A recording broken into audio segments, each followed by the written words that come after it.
Teman kamu sering curhat dan berkeluh kesah sama kamu. Apa sih yang bisa kita lakukan untuk membantu meringankan beban hidup dia? Kita bisa lihat contoh apa yang dialamin oleh ibunda Nabi Isa alaihissalam, yaitu Maryam binti Imran. Waktu itu beliau lagi hamil besar nih, tanpa seorang suami. Hamil tanpa disentuh sama siapapun. Tiba-tiba Allah kasih ujian, dia hamil Nabi Isa tanpa seorang ayah. Sedangkan selama hidup dia, selama ini dia orang yang suci, yang menjaga kehormatannya, selalu beribadah, zikir siang malam sama Allah. Tapi Allah kasih ujian yang bisa menghinakan dia dalam detik itu juga. Dia hamil, terus dia jadi cemooh orang-orang. Akhirnya dia keluar dari kampungnya untuk menjaga kehamilannya dan untuk melahirkan. Ketika udah di luar kampungnya, Bunda Maryam ini berkeluh kesah. Beliau bilang, seandainya aku mati saja sebelum ini, dan aku tidak dikenal oleh siapapun, aku dilupakan oleh semua orang, aku nggak mau ada di dunia ini gitu. Intinya beliau itu sedang berkeluh kesah atas apa yang menimpa dirinya. Jadi berkeluh kesah ini manusiawi banget ya teman-teman. Jangan kita bilang orang yang berkeluh kesah itu orang yang kurang iman, karena Bunda Maryam ini adalah salah satu dari penghulu atau ratu-ratu di surga. Wanita yang masuk surga saja itu sudah sangat soleha, apalagi ini adalah ratunya dari surga. Ada beberapa ratu, yaitu Bunda Khadijah, Bunda Maryam, Bunda Asia, istri Fir'aun, kemudian Fatimah binti Muhammad Sallallahu Alaihi Wasallam. Jadi Maryam ini adalah salah satu ratu surga. Selevel ratu surga aja masih bisa berkeluh kesah gitu, karena itu manusiawi. Ada yang membuat beban di dalam hidupnya, ada yang membuat dia depresi. Nah, gimana nih cara Allah menghibur Maryam? Allah nggak bilang, Maryam, jangan kamu berkeluh kesah, di mana iman kamu? Tapi Allah mengutus Jibril. Allah itu tidak menjudge Maryam ketika Maryam berkeluh kesah dan ingin mati saja. Jadi Allah tidak bilang, wahai Maryam, mana imanmu? Kamu itu kan wanita soleha, kenapa kamu harus bilang mau mati aja? Kenapa kamu punya keinginan kayak gitu, kepikiran kayak gitu? Allah nggak bilang kayak gitu. Allah tidak menegur Maryam dengan cara menjudge-nya. Tapi yang Allah lakukan adalah Allah mendatangkan Jibril untuk kemudian menguatkan Maryam. Jibril diperintahkan untuk mengatakan bahwa goyangkan pohon kurma yang ada di sekeliling Bunda Maryam. Jadi Allah berfokus pada apa yang masih menjadi sumber kekuatan yang ada, apa yang masih bisa dilakukan oleh Maryam di saat beliau ini lemah, di saat beliau ini mau melahirkan atau setelah melahirkan ya, wallahu alam.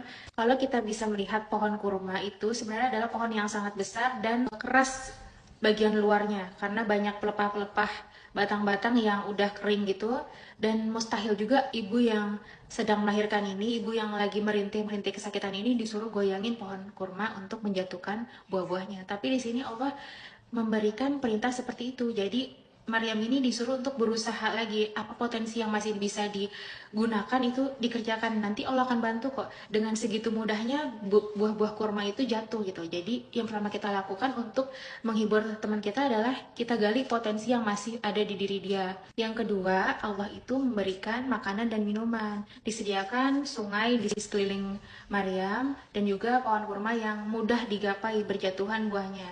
Jadi Allah ingin menguatkan fisik Maryam, juga memberikan kabar gembira untuk Maryam bahwa yang lahir ini adalah orang yang soleh, utusan Allah, Nabi Isa alaihi salam. Jadi kalau teman kita ada yang mengeluh atau curhat, kita bisa ngasih kabar gembira nih.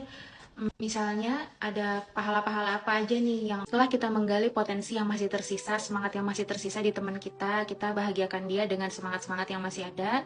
Yang kedua, kita memberikan dia support material seperti makan dan minuman, kesukaan dia, atau kalau bisa kita bantu uang. Nah, yang ketiga ini adalah kita memberi kabar gembira atas apa yang dia alami. Misalnya, ada fadilah-fadilah apa aja atas kesabaran yang udah dia lalui. Misalnya kan ada spesifikasi tuh, ketika kita sabar atas ini maka ganjarannya ini, ketika kita sabar atas ini nanti Allah akan begini kepada kita. Kita kasih tahu tuh motivasi-motivasi supaya dia semakin kuat hatinya dan dia tidak fokus pada kesedihannya. Nah, perlu diingat juga kita jangan menjadi teman yang toxic positivity.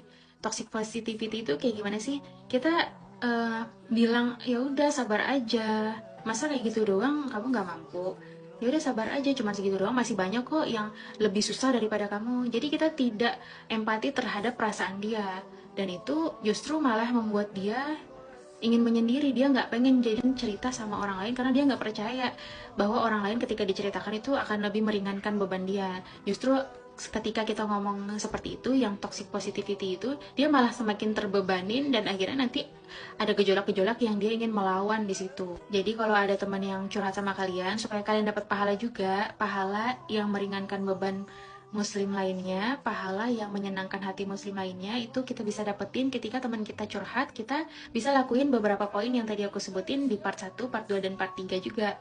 Karena itu selain memperkuat pertemanan kita, dan juga kita dapat pahala ketika dia bangkit, kita juga dapat pahala untuk menyenangkan hati orang.